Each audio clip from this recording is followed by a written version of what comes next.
culturally, it's just, I feel like we always have to please the family or the community in terms of like a child, having a child. If you have a son, then you have to have a daughter. And then if you didn't have a natural birth, then it's just, they're just finding, I feel like, things, or the family in general, or our culture in general, just find things to talk about. And then if you like took an epidural because, oh, you can't just take the pain. And I think we were talking about as people with disabilities, I feel like we are more, or Jackie was saying, we are more resilient when it comes to handling pain. And they say, oh, now, I hear a lot like the girls of this generation just take the epidural. They just want the easy way out, but it can harm you in the long run. That's also a myth, because the truth is that, especially for people who have disabilities that are serious and that can cause a life-threatening reaction, they actually recommend that you be on an epidural, because that'll keep your body in a calmer state so that you won't like give yourself a heart attack or something.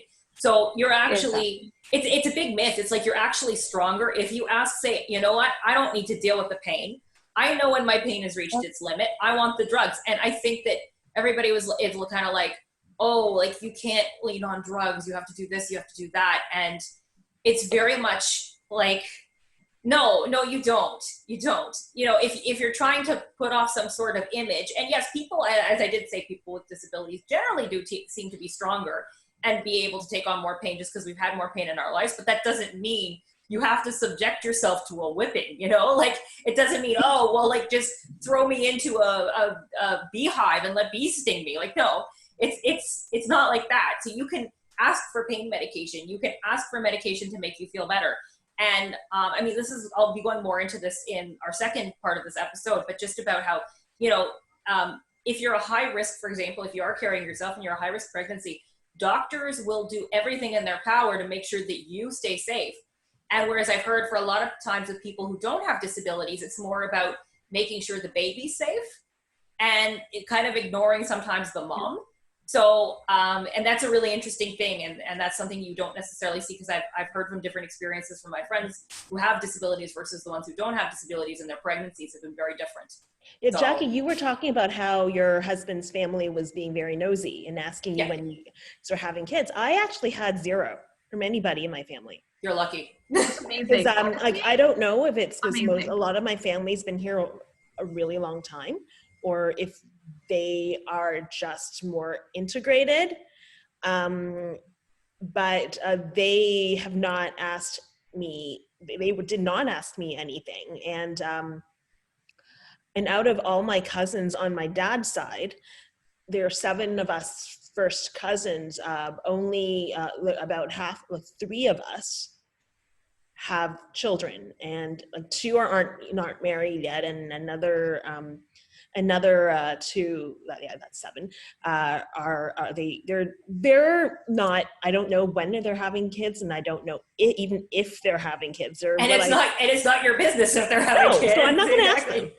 Yeah, exactly. It's something that's kind of like, well, to stop asking the question. And I remember when my mom said it, she would be like, well, I would never ask someone when they're having kids. That's so nosy. And I'm like, we have a mom. I said, you're not the norm.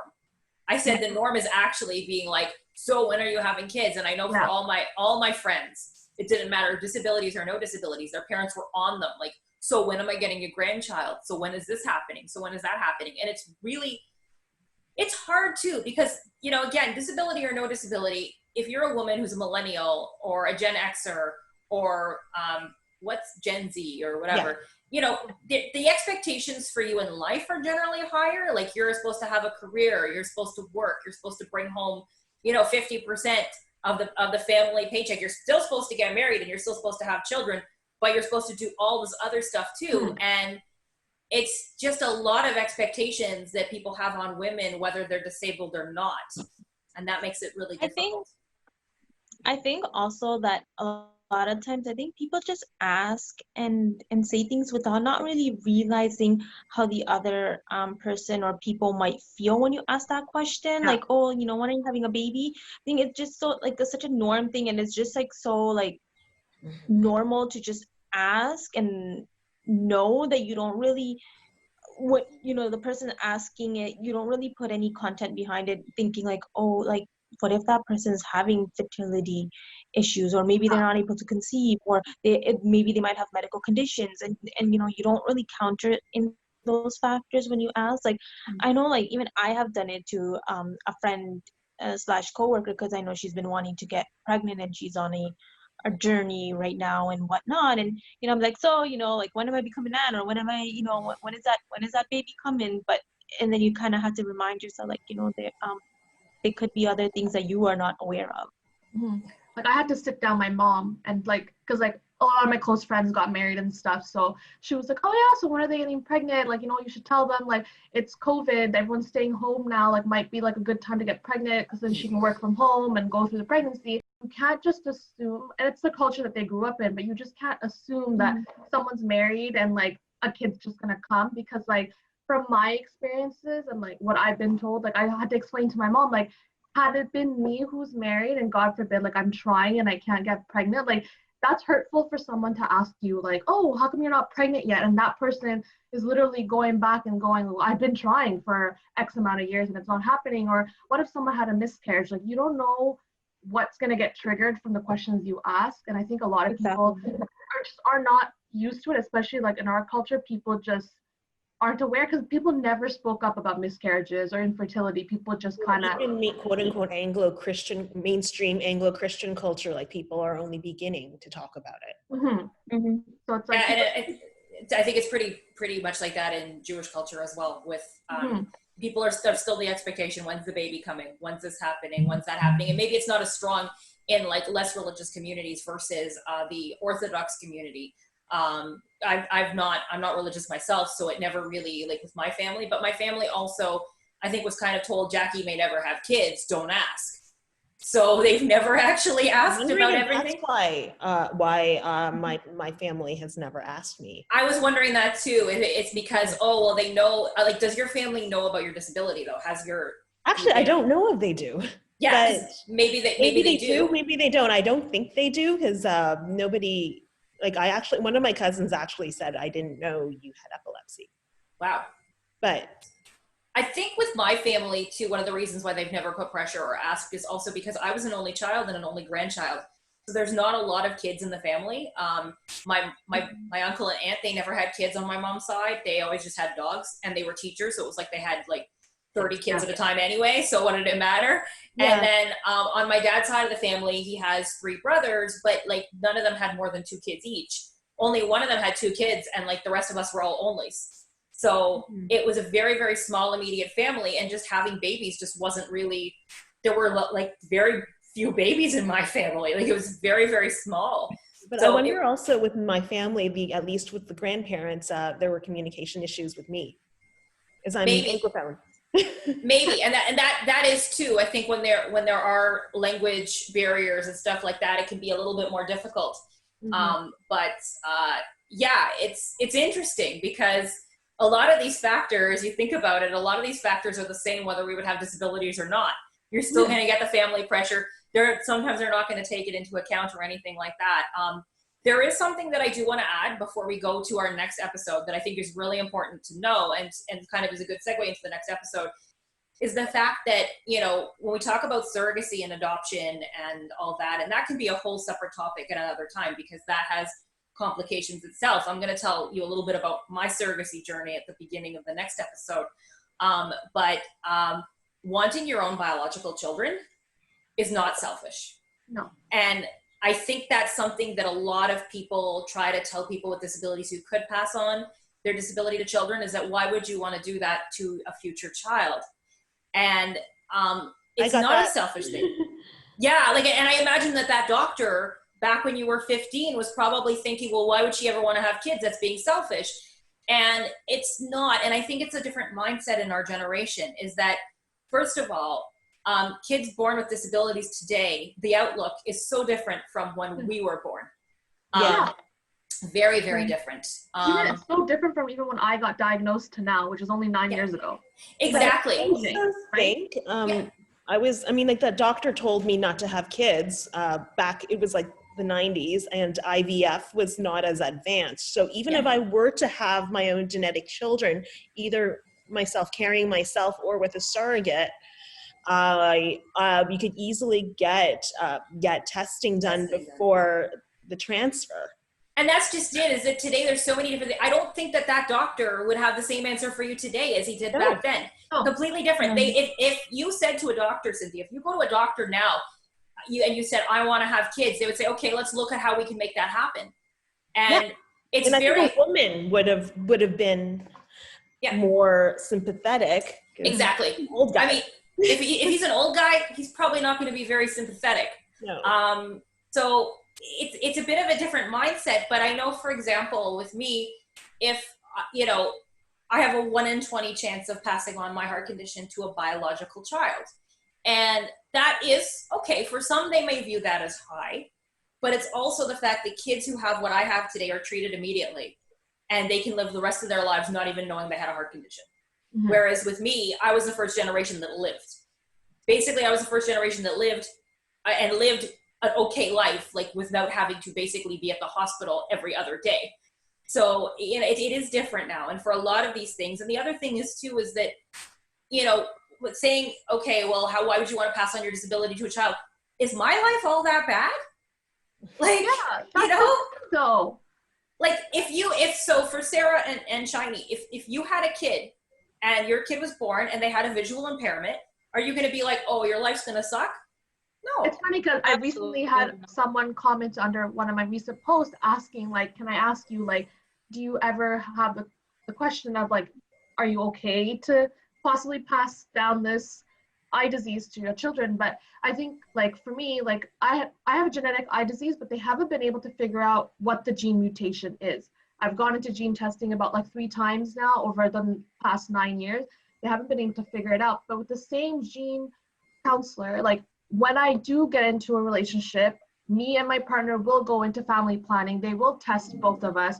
They will see what are the chances of us passing on my eye disease, and if God knows if we figure out if he has anything. Yeah. You know what I mean? Like, that's the other thing too, is that the partner who might be like totally not have a disability, they could be the one that passes something on. You never know. My parents both don't have a disability, don't have, like, and I have one. I have 2 siblings, they're perfectly fine. You know what I mean? Like, the possibilities, like, my parents had a child just like everyone else, but it came out that I have a disability. But in this case, like, I'm going to be more proactive because I do know I have a genetic eye disorder. So me and my partner will go through gene testing and family planning and make the appropriate decision based on our results. Yeah. So obviously, like, but the thing is, I don't think my life is bad. No, and I think, Sarah, you wanted to... I'm conceited, but I really don't think my life is bad. No, and Sarah, I know you were going to add something, because I heard you kind of were both talking at the same time, and then you know what Zoom does and it all breaks up. So what were you going to say? No, I don't think my life is bad. And I am totally okay having a child that has a visual disability, because my eye condition is also genetics. I actually do know the gene mutation that has caused my eye condition. And, there's lots of research and things going on right now. I've even been part of a research trial. So when I do have a child, and if it does have a visual disability, and if it has the same one I do, then things are always happening. There's always research and things happening, but the chances are very low for my child to have the same visual disability as I do. I have 2 brothers, and they're both perfectly fine. I'm the eldest, and I have 2 younger brothers, and they have no disability at all. And I was going to say, kind of before we wrap up this part of the episode, do any of you think that in many ways that there is some guilt from your own parents, especially if your parents were healthy, that we gave birth, or we had a child with a disability, and therefore we don't want you to repeat like the same mistake, quote unquote? Do you think there's any of that in your families? I'm really unsure. My family, my parents don't seem to fit the quote unquote traditional or stereotypical Chinese or Hong Kong immigrant family. And except they like kanji. They like kanji. They do like kanji. I don't like kanji, but it probably has to do with you know what? Never mind. I don't want to. You don't want to go into that whole. That's like a whole off episode kind of thing. But they said we're fine with whatever you do, and they never said directly, and I never really felt that they didn't want they felt guilty at all. Okay, I don't know what the rest of it. They're protective of me, but I don't know if that's considered being guilty. It could be. It honestly, it could be a little bit, but at the same time, they also want to protect you because you're their daughter. So yeah, and I'm the only kid. Exactly, and I'm also an only. So it's very much like that with my parents, and I think partially with my parents, they worry that I didn't have a good enough life. And I have told them that they gave me the most incredible life ever. Yeah, it would have been easier if I didn't have a heart condition, not gonna lie. But I wouldn't change anything for anything. Even like the years of my life that I had, my health was basically in the toilet. I wouldn't change those years because there were still amazing experiences that came out of all of that. For me, like, I only found out when I was like, after I was done college, I started working in my field, right? So I was 21. So like for the most part, like I didn't grow up knowing I had a disability. We just thought I was a clumsy person. Like that's okay. But I used to play sports and stuff, and I was actually like, I used to play soccer and I was really good at it too. But like I got injured at the age of 12 because I didn't see a girl coming at me. So now it made sense later. That makes sense, yeah. So it made sense later, but like for the most part, like I know like your question, like do our parents feel guilty? Like I think for my parents, they come from a country where like a lot of the families were displaced because of war and stuff. So like, and like medical history files aren't a thing, right? So like they couldn't really know about their history of their family to really give me answers if like this person from back then had any sort of eye disease. So that part of them, they felt bad because they couldn't add more to the family tree to help us figure out where it could have came from. Because like even from genetic testing, we couldn't figure it out. Like where from my parents' side, like where it could have come from. So yeah, I'm glad you brought that up too, because it's it's a different thing for me because my family's been in Canada for at least 2 generations now. So my dad's parents were born in Canada and my mom was born in Canada, but my grandparents were not. But so I don't have. That's an interesting point that you bring up. I don't know, Sarah, do you have anything to add to that or? Yeah, so since I was born in, like a couple weeks after they brought me home, my mom, or I think her aunt started noticing that, there's something going on with my eyes just because my misdiagnosis was really bad and I was apparently also cross-eyed.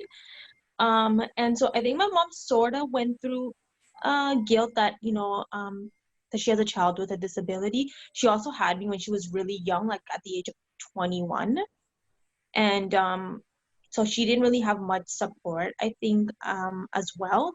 So I think just the whole process of her having me at the age of 21 and going through all of it and not really having all the supports, not really knowing what kind of eye condition I have and all of that, was overwhelming for her. And I think that's why the guilt sort of came in. And then I think it was gone. And I think when I kind of hit teenager, sort of came back, where in certain things that were kind of said indirectly, because me and my middle brother are 18 months apart. So, I do get like, I was too focused on making sure that you can have a quote unquote normal and healthy life that my younger brother kind of got pushed to the side. And, just being at the doctors and going to this appointment and that appointment and going here and there and constantly just being around in the medical field, if not in the school, things like that. But other than that, I had to be honest, a really, I would say, average childhood. I was never treated differently. That is one thing that I guess both of my parents kind of decide or went with, that we're not going to just treat her differently just because she has a disability, especially in our culture. If you have a disability, you're kind of like treated very babyish and you're very sheltered. But that was not me. Like, I was always allowed to go out and do things with my friends, and you have chores. Doesn't matter if you have a disability or not, you're gonna have to find a way to get your chores done. One thing I do want to add back to kind of what we were saying before, it's like, I think you can have, if you have a disability and if you want to have a child, if you know what is gonna kind of the challenges are from beforehand of raising that child and finding ways to make it doable, then it's fine. Because a lot of times when we're kind of saying, like, people, well, how can you have a child if you have a disability? But it's like, well, how do I do everything else with my disability? So it's just trying to find all those adaptive ways to raise your child to the best of your ability that you can. I don't know if that makes sense. No, it completely makes sense. Because, like, for our parents, it was the first time that they dealt with having a child with disability. But for us, we grew up with this disability. We knew the roadblocks that we had to go through. We knew what worked and what didn't. So, like, if our kids do end up having the disability that we do have, we are already one step ahead because we will know what we did and what we didn't do. So, and science will hopefully be a lot better by the time our kids are older too, right? So, like, I feel like it's a whole different ballgame going forward. This is a very uplifting conversation. I think when I was also born, like, my aunt was also, like, because my aunt got diagnosed with polio at the age of 2, and then they migrated to Canada, but and I think so they already had someone with a different disability and was trying to give her a normal life, living in Canada. So my dad obviously, like, you're like, he's thankful that he had me and that he is living in Canada, because if I was back home, things would be so much more different, and I don't think I would be where I am today. Any last thoughts before? Well, I think we were going to talk about how wanting to have kids is not a selfish thing. And wanting to have, regardless of how you have kids, it's not selfish just because we have certain conditions. And in the next episode, which you're going to see about a week apart from this one, you will learn more about what it's like to actually be pregnant with a disability, which is a whole other ball game, because that brings up a whole bunch of issues in itself. But I want to thank all of you today for your amazing opinions, and I felt like that last little bit of this conversation has been so uplifting and, like, so hopeful about, like, well, we know what to do, we've been through it. And so I really hope that brings a lot of people, who are watching this, who want to have their kids, whether surrogacy, adoption, or their own biological children. I hope that brings them hope, knowing that, exactly. Carrying yourself. Or carrying yourself, or anything. Or you can have an egg donor and carry yourself. There's so many ways to have children. The only thing that we don't advocate for is stealing a baby off the street. That's probably not a good idea. The other thing is too, you don't want kids? Get a dog, get a cat. You can still be a dog parent or a cat parent if you want. So, you can still have the responsibility to care for a living being. Or not do anything at all. Or just enjoy your life without a pet. Or get a fish. They're really easy, except they die quickly, as I know from experience. Yeah. My fish has been dying for like my fish has been dying for like the last 2 months, and we don't know. It's like you can't take a fish to the vet, so it's like, what do you do? Sure you can't. I know somebody who has taken a fish to the vet before. I do know someone, and they got him medication, but it didn't save his life, and he still died. Oh.